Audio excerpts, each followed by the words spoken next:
কোথায় bridal shoot করতে গিয়ে হলো আমার এই অবস্থা, সেটা জানতে আজকের ভিডিওটি শেষ পর্যন্ত দেখতে হবে। আসসালামু আলাইকুম everyone, welcome to my brand new vlog. সেদিন আমি চলে গিয়েছিলাম একটা ব্রাইডাল শুট করতে। জুয়েলারি স্পন্সর ছিল রিফাইন্ড গ্ল্যাম পেজ। সো লোকেশনে পৌঁছে আমি ড্রেসটা চেঞ্জ করে বসে যাই হেয়ার ক্রিম করার জন্য।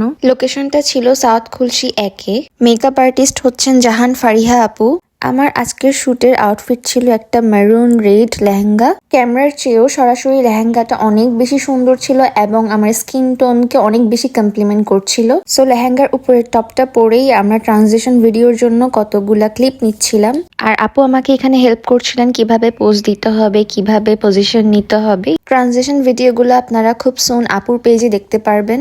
আমার আউটফিটের সাথে ম্যাচ করে রিফাইন গ্ল্যাম পেজ থেকে আমার জন্য জুয়েলারি স্পন্সর করা হয়েছে। বরাবরের মতো রিফাইন গ্ল্যাম পেজের জুয়েলারি কিন্তু অনেক বেশি সুন্দর। ওয়েডিং সিজন যেহেতু চলছে, আর আপনারা যারা ব্রাইডাল নন ব্রাইডাল জুয়েলারি খুঁজছেন তারা রিফাইন গ্ল্যাম পেজে একটু ঘুরে আসতে পারেন। আর এদিকে আপু আমাকে তার মেকআপ প্রোডাক্টস দেখাচ্ছিলেন। আপু সব high end makeup products use করেন তার ক্লায়েন্টদের জন্য, অ্যাজ আপনারা ভিডিওতেই দেখতে পাচ্ছেন। সো ফার্স্টে আপু আমার আইব্রো ড্র করে কনসিল করে নিচ্ছিলেন। আই বেস করে আপু আগেই আই মেকআপটা কমপ্লিট করে নিচ্ছিলেন। আন্ডার আইতে ব্ল্যাক আইশ্যাডো ফল আউট হওয়ার কারণে আপু ক্লিনজিং বাম দিয়ে সেটা ক্লিন করে নিচ্ছিলেন। ফার্স্ট দেখে আমিও শকড হয়ে গিয়েছিলাম কেন আপু চোখের নিচে ব্ল্যাক অয়েল দিচ্ছেন। পরে দেখলাম যে না, এটা আসলে ক্লিনজিং বাম ছিল। ব্ল্যাক আইশ্যাডোর সাথে মিক্স হয়ে ক্লিনজিং বামটাও ব্ল্যাক হয়ে গিয়েছিল। এরপর আস্তে আস্তে আপু বেস মেকআপের জন্য ফাউন্ডেশন, কনসিলার এগুলো অ্যাপ্লাই করে নিচ্ছিলেন। আই নো আমাকে এখন দেখতে বিধ্বস্ত ভূতের মতো লাগছে, বাট আই নো ফুল মেকআপটা ডান হওয়ার পর অবশ্যই অনেক প্রিটি লাগবে। আপনারা শেষ পর্যন্ত দেখলেই বুঝতে পারবেন। এখন আপু লিকুইড ব্লাশ অ্যাপ্লাই করে নিচ্ছেন। সবকিছু ভালো করে ব্লেন্ড করে পাউডার দিয়ে সেট করার পর আমার এই লুকটা এসেছে।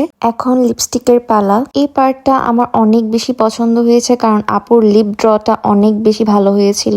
নর্মালি আমার উপর অনেকেই লিপ ড্র করেছে, বাট সবার লিপ ড্র আমার পছন্দ হয়নি। আপুর করা এই লিপ ড্রটা আমার অনেক বেশি পছন্দ হয়েছিল সেদিন। ফুল মেকআপ ডান করে জুয়েলারি পরিয়ে দিয়ে এখন আপু আমার হেয়ার সেটিং করছিলেন। আপুর সাথে এটাই আমার ফার্স্ট শুট ছিল। এর আগে কখনো আমি আপুর সাথে কাজ করিনি, বাট সেদিন মনে হচ্ছিল যে কত দিনের পরিচয় আমাদের, আমরা অনেক গল্প করেছি।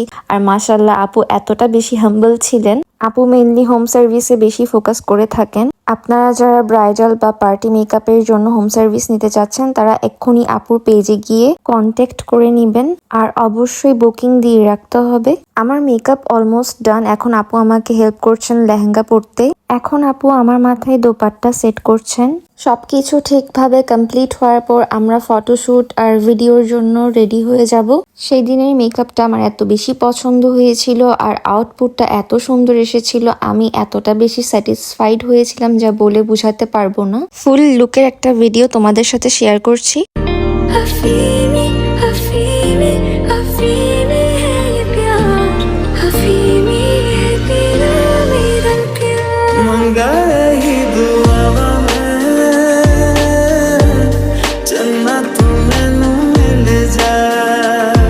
শুট শেষ করে সবকিছু চেঞ্জ করতে আমার একদমই ইচ্ছে করছিল না। মনে হচ্ছিল আমাকে এভাবে আরো বেশি সুন্দর লাগছে।